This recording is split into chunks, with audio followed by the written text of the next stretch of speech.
CNBC TV18 and CNBC Awaaz present The REIT Connect in partnership with IRA.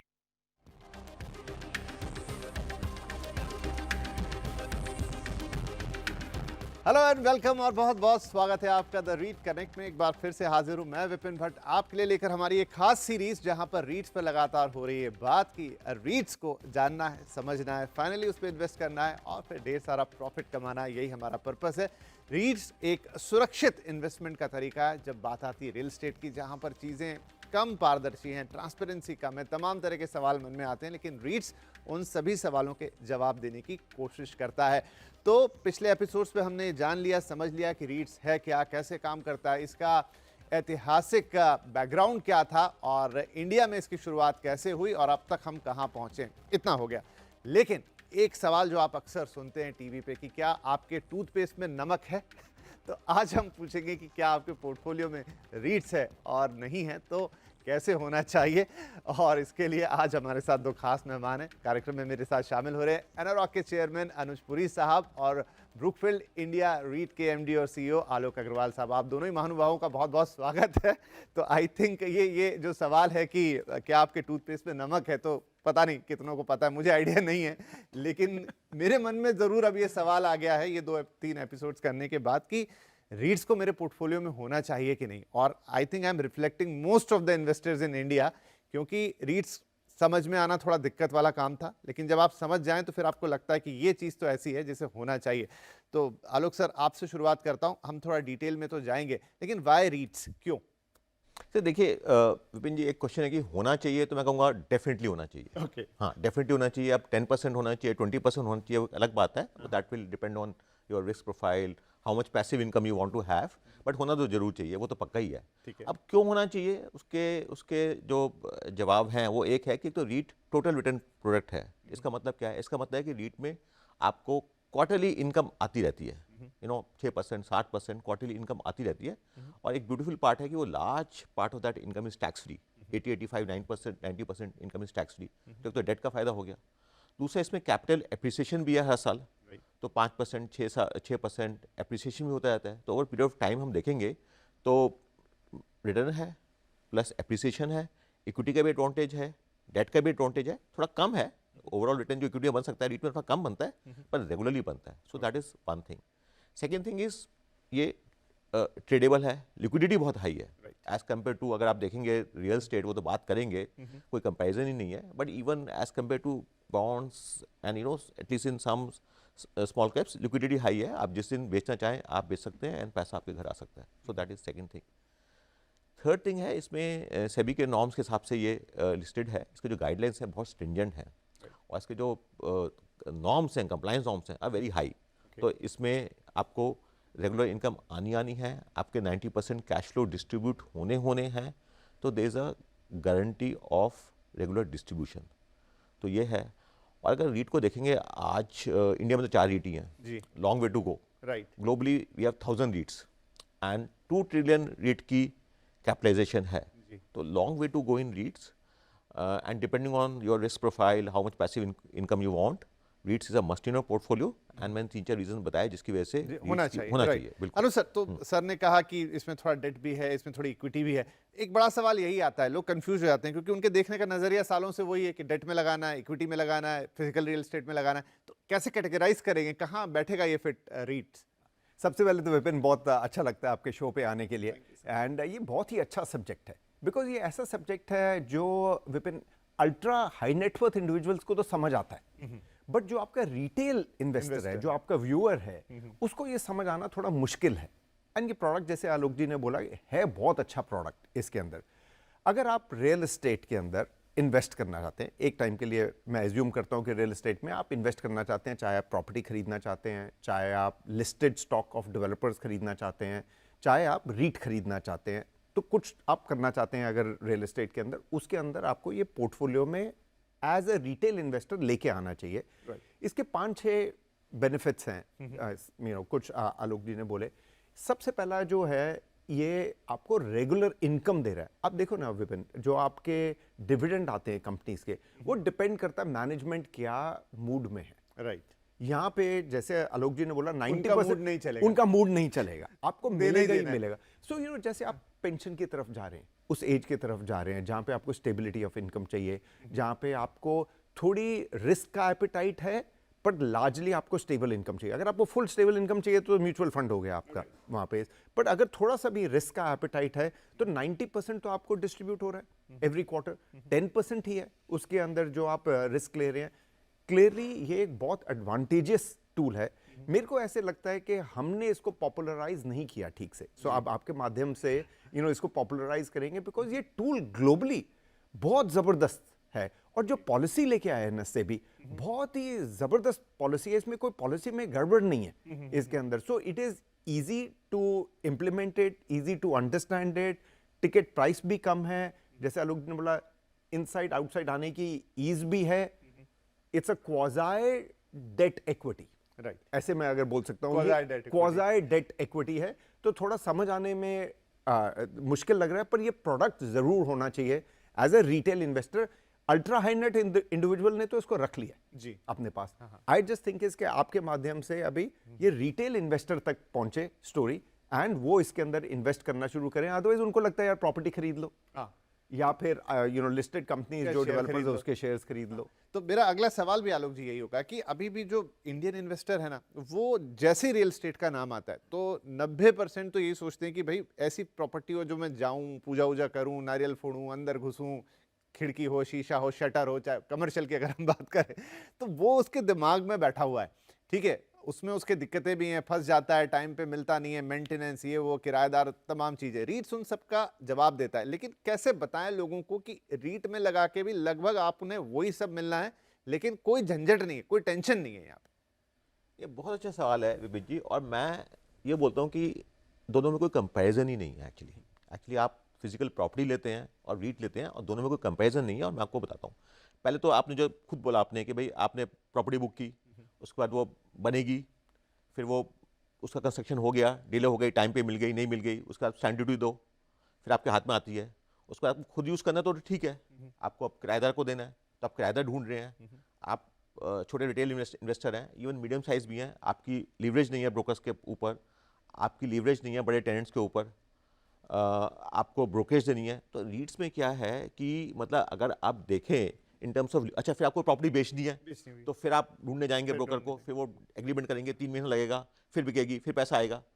रीट्स में in terms of liquidity आप आज invest कर दीजिए, कल निकल जाइए, तो कोई कंपैरिजन ही नहीं है।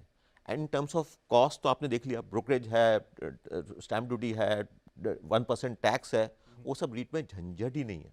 So that is one big thing. Second thing is आपने कमर्शियल प्रॉपर्टी ले ली, छोटी प्रॉपर्टी है, मैंने बोला आपकी लीवरेज नहीं है टेनेंट्स के पास, टेनेंट ने खाली कर दिया, 6 महीने आपको रेंट नहीं आया, आप अपनी जेब से प्रॉपर्टी टैक्स दे रहे हैं, अपनी जेब से मेंटेनेंस दे रहे हैं, तो आपकी मीटर चलता रहेगा। रीट्स में ये सब झंझट भी नहीं है, क्योंकि रीट्स में क्या है, डाइवर्सिफाइड पोर्टफोलियो है।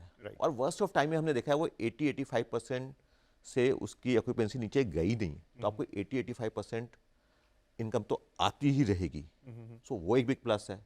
फिर तीसरी, जैसे अनुज जी ने बोला, जो नॉर्म्स हैं सेबी के, जो हमने बोला, they are very very nice, they are very stringent, very nice. तो एक बड़ा फैक्टर तो यही आ जाता है कि जो सेफ्टी चाहिए, जो रियल एस्टेट बहुत में है, बहुत मिसिंग होती है। Safety, convenience, transaction cost.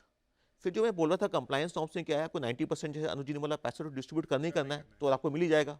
Company तो आजकल 90-95%, 100% कर देती हैं। आई थिंक सारी इंडियन रीट्स 4 बार दे रहे हैं। हाँ, चार हर क्वार्टर दे रही है पैसा, हर हर क्वार्टर दे रही है, पैसा देती 7-7.5%। That is also largely tax free. Real estate में टैक्स फ्री भी, उसकी टैक्स एफिशिएंसी भी कम है।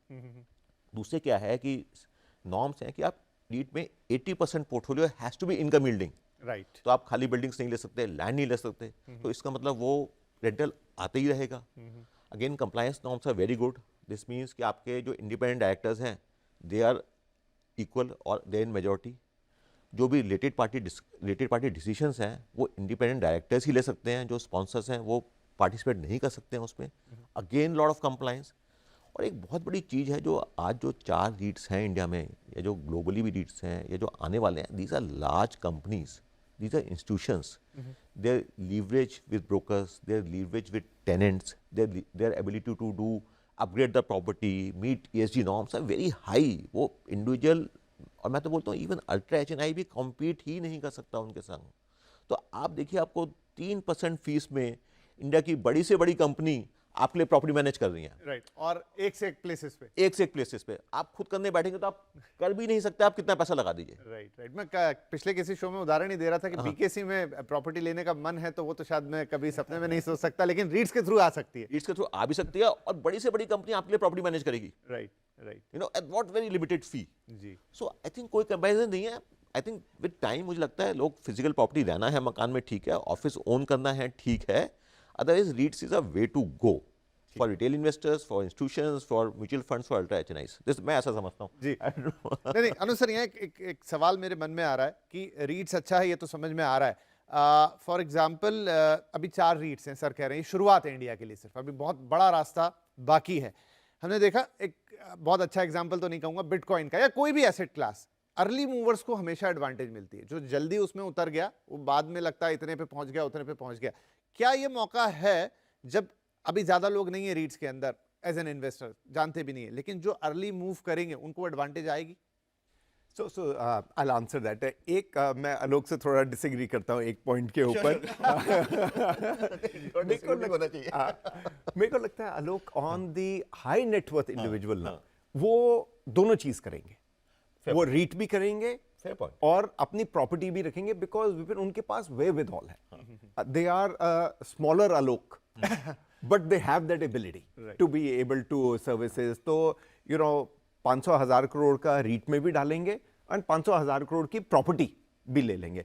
बाकी जो आलोक जी ने बोला वो बिल्कुल ठीक है कि एज अ स्मॉल इन्वेस्टर मैं बोलता हूँ आपने एक छोटा सा ऑफिस लिया विपिन, ठीक है, आप उसको मैनेज कर सकते हो, सब कुछ कर सकते हो। जो उसका टेनेंट का प्रोफाइल है ना विपिन, वो इतना सी ग्रेड होएगा कि जब लीज खत्म होएगी ना आप निकाल ही नहीं पाओगे। अभी जैसे ब्रुकफील्ड है या ब्लैकस्टोन है या माइंडस्पेस है, इनका क्या है, जो बिल्डिंग्स हैं और इनका टेनेंट का प्रोफाइल है वेरी लार्ज इंडियन कॉर्पोरेट्स या large multinationals, they will adhere to the lease norms. ये छोटा वाला जो है ना वो खत्म हो जाएगी आपकी लीज, आप लिटिगेशन में ही चले जाओगे उसको निकालने के लिए।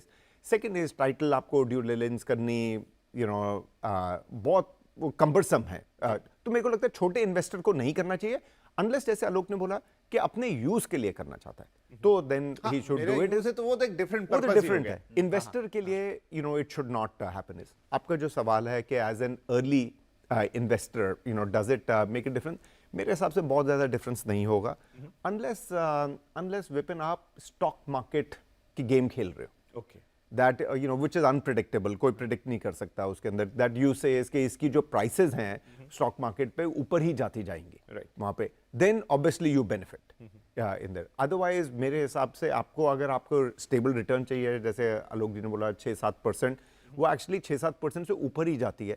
बिकॉज क्या होता है, इनके हर 3 साल के बाद टेनेंट जो होता है वो 15% इंक्रीज कर देता है रेंट, प्लस इन्फ्लेशन इंडिया में काफ़ी है। तो ये जब टेनेंट छोड़ के जाता है, नया टेनेंट आता है, तो विपिन एक स्टेप अप चेंज होता है रेंट का, और ज़्यादा रेंट उसमें मिलता है। तो एक्चुअली आप देखोगे पुराने वाले जो इन्वेस्टर्स जिन्होंने खरीदा होगा आलोक, उनके हिसाब से तो 10-11% उनके हाथ में आ रही होगी from the time that they would have you know purchased initially. But आपके सवाल का आंसर है because it's a stock market. तो इन्वेस्टर बोलेगा मैं आज आया या 1 साल बाद आया, अगर स्टॉक की वैल्यू दोनों की सेम है तो फिर तो सेम ही है। ठीक है, चलिए, एक बढ़िया इंसाइट हमें यहाँ पे मिला। एक छोटा ब्रेक लेंगे, लेकिन ब्रेक के उस पार कुछ और अहम बातें हैं। अब स्टॉक्स में कई बार आप सुनते हैं शॉर्ट टर्म, लॉन्ग टर्म, रीट्स के लिए भी क्या वैसा बिहेवियर है, या एक बार रीट्स खरीदें तो फिर लंबे वक्त तक के लिए रखें, और बाकी चाहे गवर्नमेंट सिक्योरिटीज़ हो, गोल्ड हो, उनके मुकाबले अब तक रिटर्न्स कैसे रहे। आलोक जी से हम थोड़ा पूछेंगे तो आपको थोड़ा और इंटरेस्ट आएगा कि भाई यहाँ तो काफ़ी सेफ और अच्छे रिटर्न्स हैं इन टर्म्स ऑफ मनी, सीधे डायरेक्टली जो आपको मिल रही है। तो वो 2-3 सवाल जो अहम है रीट्स के लिए, इस छोटे से ब्रेक के बाद।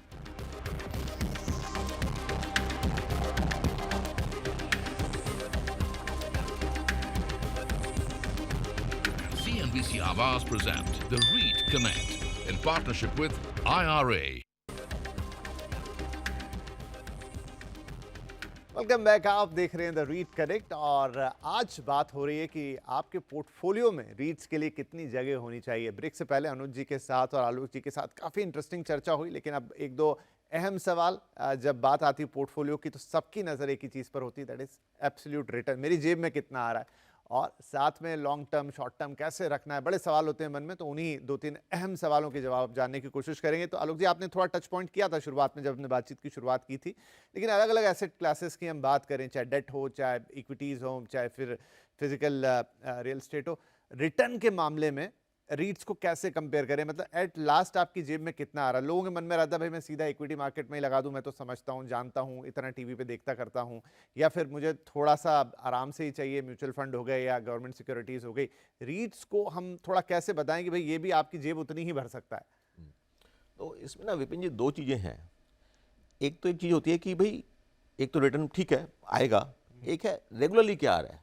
अगर आपको पैसिव इनकम चाहिए, अभी रिटर्न 5 साल में तो बहुत आ सकता है, 10 साल में बहुत आ सकता है, लेकिन कोई स्टूडेंट है, कोई ऑफिस गोयर है, सबको पैसिव इनकम चाहिए कि भाई हमारी इनकम आ रही है, तो वहाँ रीट आउटस्कोर करती है सबको कि आपको 6%, 6.5%, 7% रिटर्न हर क्वार्टर आता ही रहेगा।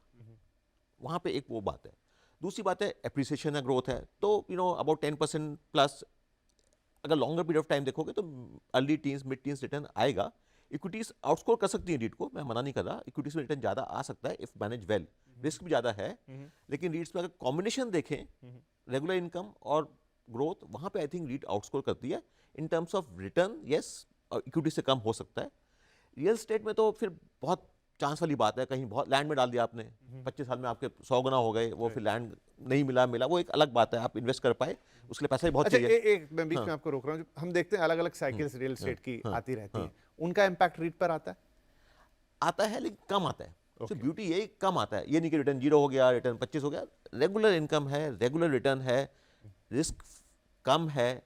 इवन रियल एस्टेट की साइकिल में इंटरेस्ट रेट बढ़ गया तो ऐसे नहीं कि रिटर्न कम हो जाएगा, रेंटल्स बढ़ जाते हैं तो रिटर्न्स भी आ जाता है। तो रीट में ये कि मिड टीन्स आता ही रहता है। सीधा मुकाबला क्योंकि अनुज जी यहाँ पर रियल एस्टेट कंपनियों के शेयर से होता है, और रियल एस्टेट के स्टॉक हाई बीटा स्टॉक हैं, बहुत ज़्यादा उनमें फ्लक्चुएशन होती है। अगर वहाँ पर रीट को सामने रख के देखें तो जैसा आलोक जी एक्सप्लेन कर रहे हैं कि आएगा लेकिन उतना इम्पैक्ट नहीं पड़ेगा इन सारी चीज़ों का, ये कहना ठीक होगा? बिल्कुल ठीक होगा। इसमें सिर्फ एक ही है विपिन, ये ना हम एप्पल एंड ऑरेंजेस को कंपेयर कर रहे हैं, तो वो थोड़ा सा डिफरेंट है, बिकॉज इसके अंदर ऑन द इक्विटी साइड, चाहे वो आपने बोला रियल एस्टेट डेवलपर्स की हो, वॉलेटाइल है। आज की डेट पे मार्केट ऊपर चढ़ा हुआ है, तो एवरीबडी शेयर्स आप देखो लिस्टेड कंपनीज के तो ज़बरदस्त इस टाइम पे काम कर रहे हैं, they will outbeat REIT. But REIT क्या है? It's a combination of secure and income, so it's a combination between your mutual funds and equity. आपको अगर वो करना है, अगर आपका हाई रिस्क है, हाई रिटर्न, तो definitely it is on the equity side. But अगर आपको इसको बैलेंस करना है, and I will give you that example is Vipin, जैसे आपने क्वेश्चन पूछा कि वर्स्ट टाइम में भी क्या होता है। वर्स्ट टाइम में रियल एस्टेट के ऑब्वियसली स्टॉक्स नीचे आते हैं, बिकॉज साइकिल है, मार्केट साइकिल है, whether it's 3 year cycle, 5 year cycle, 7 year cycle, वो इट कम डाउन। इसमें वर्स्ट टाइम था हमारा Covid, Covid was the peak in their is. तब भी आप देखो ऑल दीज लिस्टेड रीट्स या जो लिस्टेड डेवलपर्स है उनका ऑफिस का पोर्टफोलियो आप देखो तो मिड 80s के अंदर ऑक्यूपाइड था, और जो ऑक्यूपाइड थे वो 99% रेंट कलेक्शन थी। So that is the worst time, right. In that also you were being able to get the income. तो मैं इसीलिए बोल रहा था एप्पल ऑरेंजेस थोड़ा सा हो जाता है, बिकॉज वो वाला तो वर्स्ट टाइम में तो सभी टंबल हो गया था। आई मीन आपका स्टॉक मार्केट ही 30,000 पे आ गया था उस टाइम पे, तो ऑब्वियसली एवरी शेयर टंबल। ये नहीं हुए थे ज़्यादा, बिकॉज इसमें तो 84-85% ऑक्यूपेंसी चल रही थी, और 97, 98, 99% रेंट कलेक्शन थी फ्रॉम दैट 84%। सो इसीलिए थोड़ा सा क्वाज़ाई डेट, क्वाज़ाई इक्विटी है। मेरे हिसाब से प्योर कंपैरिजन करना मुश्किल हो जाएगा तीनों चीज़ों का, एंड इसीलिए आपका शो बहुत ज़रूरी है। एक real estate asset, hard asset, एक रियल एस्टेट डेवलपर्स के स्टॉक, और एक रीट। ये तीनों जो हैं, एक मतलब पेयर है, एक एप्पल है, एक ऑरेंज है। तो क्या मुझे अपने पोर्टफोलियो में इन तीनों को जगह देनी चाहिए? देखो सर, डिपेंड अपॉन माय, बिल्कुल, एब्सोल्युटली। सो हार्ड एसेट तो I would say as a investor, अगर आप अल्ट्रा हाई नेट इंडिविजुअल हो तो ही लो, अदरवाइज आपको नहीं लेना चाहिए। ठीक है। अगर आपको एंड यूजर अपने लिए यूज करना है, दुकान आपके लिए, ऑफिस अपने लिए, या घर अपने लिए, डेफिनेटली बिल्कुल अपने लिए। जो बाकी इक्विटी ऑफ द डेवलपर्स है वो आपको बैलेंस करना है उसके अंदर, है कि ये इक्विटी का फुल रिस्क है इसके अंदर, रीट के अंदर बैलेंस्ड रिस्क है। आलोक ने ठीक बोला कि रिटर्न उसमें बहुत बढ़िया आ सकती है, बट उसमें रिस्क भी फिर उतनी ज्यादा है ज्यादा है। क्योंकि इक्विटी का रिस्क है उसके अंदर। थोड़ा सा अगर यहाँ फ्यूचरिस्टिक होने की कोशिश करें, 2019 पीक टाइम था कमर्शियल रियल एस्टेट के लिए, लगभग वही नंबर या उससे स्लाइटली बेटर नंबर रिपीट हो गए 2023 में। करेक्ट। तो क्या उसका एक पॉजिटिव इंपैक्ट अब रीट्स की यूनिट प्राइस पे आता हुआ दिखेगा? बिल्कुल आएगा। और इसके रीजंस क्या हैं कि जो जो रीट है, रीट हम तो इंडिया में 4 रीट हैं, 3 कमर्शियल हैं, 1 रिटेल है। तो जो रीट की परफॉर्मेंस डिपेंड करती है वो बहुत ज़्यादा इस पर डिपेंड करती है उसके अंडरलाइंग एसेट्स क्या है। तो जैसे आपने बोला, ठीक बोला कि कमर्शियल प्राइसेस पीक हो रहे हैं। Last year 60 million square feet leasing हुई है, ग्रॉस लीजिंग। इस साल भी 60 million square feet plus gross leasing की उम्मीद है। रेंटल्स बढ़ रहे हैं। पेरिफेरल मार्केट में रेंटल स्टेबल है, लेकिन कोर मार्केट में सप्लाई है ही नहीं। मतलब बीकेसी जैसी जगह में कहाँ से सप्लाई आएगी, मतलब लिमिटेड सप्लाई है, आते हुए टाइम लगता है। तो रेंटल्स बढ़ रहे हैं, so that's a big advantage. फिर इंडिया में जो जीसीसीज हैं, ग्लोबल कैपेबिलिटी सेंटर्स हैं, एटलीस्ट 100 ग्लोबल कैपेबिलिटी सेंटर्स अपना ऑफिस खोल रहे हैं हर साल। और वो इसलिए आ रहे हैं क्योंकि उनको सिर्फ कॉस्ट एडवांटेज नहीं है, टैलेंट चाहिए उनको। सो वो आ रहे हैं, they are going to take more space. Indian economy is doing well, so again Indian companies need lot of more space. और इवन आईटी कंपनीज देखेंगे ना आप, 2019 से 2024 उनकी हेडकाउंट ऑलमोस्ट 60%, 80%, 40% इंक्रीज हो गई है। और रियल एस्टेट पोर्टफोलियो उनके उतने ही है, मतलब जो कमर्शियल उतने ही है। तो ये बहुत सारे फैक्टर्स हैं जिसकी वजह से commercial is expected to very well and it's going to reflect in REIT returns also, because occupancy बढ़ेगी, rentals बढ़ रहे हैं, तो सब पॉजिटिव इम्पैक्ट आएगा रीट पे। कुछ अंदाजा देना चाहेंगे कितना एक्सपेक्ट करें? आई थिंक मैं तो कहता हूँ कि ज़्यादा सोचो मत, ओके, आंखें बंद करो, ठीक ठाक रिटर्न आ जाएगा। और मैं वही बोलता हूँ, रिटर्न आ जाएगा प्लस हर क्वार्टर आपकी जेब में आता रहेगा। तो जिसको पैसिव इनकम चाहिए, जिसको टेंशन नहीं चाहिए, पैसिव इनकम चाहिए, यार कुछ भी नहीं कर रहे हैं लेकिन पैसा जेब में आ रहा है, उसलिए रीट से बेटर कुछ है ही नहीं। तो अनुज सर क्या कहते हैं, रख लिया जाए? मेरे हिसाब से रखना चाहिए। मेरे हिसाब से ये, अब मैं दोबारा बोलता हूँ जो मैंने शुरू में बोला कि विपिन ये शो ज़रूरी है बिकॉज ये रिटेल इन्वेस्टर को अभी तक ये समझ नहीं आ रही। हाई नेटवर्थ इंडिविजुअल को समझ आ गया है, उसने रखना शुरू कर दिया है। ये डेफिनेटली आपके पास होना चाहिए। प्लस ऑल्सो जैसे आलोक ने शुरू में बोला था, लिक्विडिटी है। आज विपिन प्रेस करो, 2 मिनट में आपके पास पैसा आ जाता है उसके अंदर। रियल एस्टेट को बेचने के लिए कम से कम 6 महीने 8 महीने आपको करना है। तो आप इसको एज अ पोर्टफोलियो जरूर रखना चाहिए अपने साथ। और अब तो बहुत इजी हो गया है, पहले लॉट साइज शुरू में 2 लाख था, अब 10-15 हज़ार पे आ गया है। एंड आपको अगर सिंगल यूनिट है तो 150 रुपए, हार्डली 135 रुपए में मिल रही है। That's right. जो लेटेस्ट मिल रही है, 300 में मिल रही है, 300 में 350 में मिल रही मिल है, रही है, मतलब और जितना डालेंगे उतना रिटर्न आएगा। उतना return तो लॉट ऑफ एडवांटेज है। ट्राई तो करना चाहिए, ट्राई तो करना चाहिए। आप चाहे छोटे अमाउंट से शुरू करो, 50,000 रुपए से करो, 25,000 रुपए से करो, एक बार ट्राई करो। आपको हर क्वार्टर इनकम जब आने समय होएगी तो आपको समझ आने लग जाएगा। राइट, तो ट्राई करना चाहिए और आपके पोर्टफोलियो में रीट्स के लिए अब जगह बननी चाहिए। तो शुरुआत जहां से हमने की थी कि क्या मेरे पोर्टफोलियो में रीट होना चाहिए, तो हमारे दोनों एक्सपर्ट का कहना है कि हाँ जी होना तो चाहिए। तो शुरू कीजिए, ट्राई कीजिए, एंड एज गुड एज मैंने कहा 100-125 रुपये 150 रुपये में आपको एक रीट मिल रहा है, एक यूनिट मिल रही है, तो क्या ही जाता है, इतना तो हम बाहर चाय पानी में उड़ा देते हैं। और कोई शेयर खरीदने की जगह आज रीट खरीद के देखा जाए और आगे चलते समय इसके एडवांटेजेस हमको समझ में आएंगे। तो आई होप कि आज की भी बातचीत हमारी काफ़ी फ्रूटफुल रही है, जहां पर हम अपने निवेशकों को, दर्शकों को ले जाना चाहते हैं, थोड़ा एक कदम और आगे बढ़ गए। So thank you very much आप दोनों का, और बातचीत भी काफ़ी इंटरेस्टिंग रही है। और आई थिंक अब रीट्स में थोड़ा और इंटरेस्ट लोगों का यहाँ से जगना शुरू होगा। और आप दर्शकों का भी शुक्रिया, आप हमारी ये सीरीज देख रहे हैं, लेकिन अभी कुछ और एपिसोड्स बाकी हैं जहां पर रीट्स में थोड़ा और अंदर जाएंगे। टैक्सेशन को लेकर बहुत सवाल रहते हैं मन में, उसके भी जवाब होंगे, और साथ में यहाँ से चलते हुए, तो शुरुआत जैसा हमने कहा, आगे चलते हुए आपके लिए क्या क्या मौके बनेंगे अगर अभी से पता चलेगा तो आपके लिए पैसा कमाने का भी अच्छा मौका आएगा। बहुत शुक्रिया इस कार्यक्रम में शामिल होने के लिए। टेक केयर, नमस्कार।